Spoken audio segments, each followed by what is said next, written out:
जी नमस्कार। आज फिर एक मेरे दिमाग में बहुत महत्वपूर्ण बात आई। मैं सोचा सबको बता दूं। जो चिंतन के आधार पर विकसित होता है, आप भी शील हो सकते हैं और आप भी इन बातों पर विचार कर सकते हैं, या हो सके तो आपके मन में भी ये बातें आती होंगी।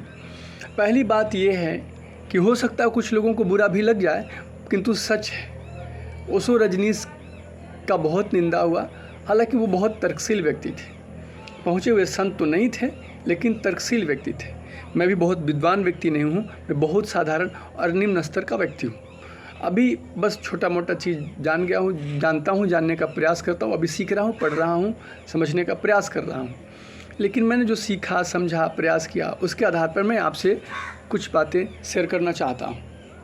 मेरे मन में ये बातें आती है कि आज भगवान राम पर, भगवान श्री कृष्ण पर, अयोध्या तो झांकी है, काशी मथुरा बाकी है, ये भगवान राम और भगवान कृष्ण पर हो रहा है। इन्हें भगवान कहा जाता है।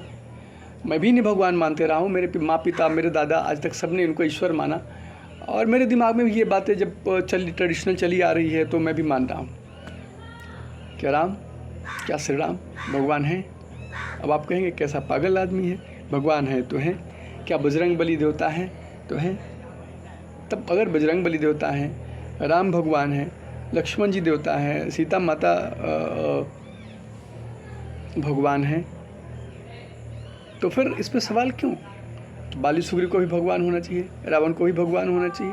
ये भगवान क्यों है? ये भगवान के अवतार क्यों है? और भगवान का अवतार कब होता है, कैसे होता है, और कैसे इसकी पहचान की जाए कि ये भगवान का अवतार है? तब मोहम्मद पैगंबर कौन है? तब ईसा मसीह कौन है? तब जरथुस्त कौन है? नानक कौन है? कबीर कौन है? गुरु नामदेव कौन है? एकनाथ कौन है? तुकाराम? तो आप किसी को, इनमें से बहुत को संत में शामिल कर सकते हैं। मोहम्मद पैगंबर को इस दूत कहा गया है, ईश्वर का दूत कहा गया है, और मोहम्मद पैगंबर के शिकायत करने वाले लोगों को इस निंदा की कानून के तहत हत्या कर देते हैं लोग, गला काट देते हैं, छीन छोड़ कर देते हैं। ऐसा मुसलमानों में रूढ़िवादिता बहुत ज़्यादा है, जो मैंने अनुभव किया अब तक के जीवन में। हालांकि उनमें इस रूढ़िवादिता के कारण कुछ गुण भी है। उनमें ईमानदारी पाई जाती है, उनमें नशाखोरी का अभी भी बहुत अभाव है। In compare to Hindus, Muslim are mostly honest and they are not addicted to wine and etcetera. वो शराब और नशा के प्रति एडिक्टेड नहीं है, चूँकि उनके धर्म में ये हराम माना गया है। लेकिन मांसाहार, वो बहुत मांसाहारी होते हैं, इवन गाय तक को काट कर खा जाते हैं। तो ये दुविधा वाली बात है, ये थोड़ा सोचने चिंतन की बात है। और मैं जब कहूँ कि राम ईश्वर हैं तो थोड़ा मुझे कन्फ्यूजन है। श्री कृष्ण ईश्वर हैं, मेरे समझ से नहीं। ये मर्यादा पुरुषोत्तम हो सकते हैं, ये पुरुषोत्तम हो सकते हैं। श्री कृष्ण पुरुषोत्तम हो सकते हैं, मोहम्मद पैगंबर पुरुषोत्तम हो सकते हैं, गुरु नानक पुरुषोत्तम हो सकते हैं, मर्यादा पुरुषोत्तम हो सकते हैं, लेकिन ईश्वर नहीं। ईश्वर में पूरे ब्रह्मांड के सृजन की शक्ति है और संहार की शक्ति है।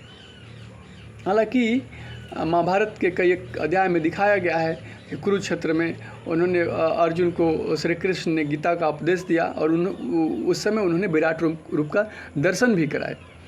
और बाकी कहीं साक्ष्य नहीं है। ऐसे साधारण तो वो सामान्य मानव की तरह जीते जाए। खैर जो भी हो, मैं इन्हें पुरुषोत्तम, महात्मा और मर्यादा पुरुषोत्तम कह सकता हूँ। आम जनों से इनके जो सोचने, समझने और करना, मन, वचन और जो कर्म था वो बेहतर था। इन्हों महाजन कहा जा सकता है, और कहा भी गया है महाजनों एन गतासपन था। हमको इनके मार्गों का, इनके द्वारा अपनाए गए मार्गों का अनुसरण करना चाहिए, और ये समाज के लिए, देश के लिए, काल के लिए, रीति के लिए बेहतर माना गया है और माना जाता रहा है। इन्होंने एक रास्ता बनाया, वो रास्ता सचमुच अनुकरणीय है। तो ये पथ प्रदर्शक हो सकते हैं, ये धर्म ध्वज के वाहक हो सकते हैं, किंतु मैं इन्हें ईश्वर नहीं मानता हूँ। इसके लिए मैं आप सबसे क्षमा प्रार्थी हूँ। आप समझेंगे ईश्वर के बारे में, प्रकृति के बारे में, तो ये बहुत विशालतम नहीं, बहुत विशालतम चीज़ है। और आप देख लें, यूनिवर्स को देख लें, अपने सौरमंडल को देख लें, ये कितना विशालतम है। और इस सब का संचालन बहुत शानदार तरीके से हो रहा है। इसलिए आप भी इन सब चीज़ों पर विचार करेंगे। हालांकि श्री राम, श्री कृष्ण, मोहम्मद पैगंबर, गुरु नानक, कबीर, इनके द्वारा बताए गए मार्ग अनुकरणीय है, आचरणीय है, ये महादेव है, महामानव है। तो इनकी जो बातें हैं ये अनुकरणीय, आचरणीय है, इसमें कोई दो राय नहीं। मैं भी इनका बहुत सम्मान करता हूँ, एक संत के तौर पे, एक महापुरुष के तौर पे, एक मर्यादा पुरुषोत्तम के तौर पे। आप भी इस पर विचार करेंगे और अपनी राय देंगे। धन्यवाद।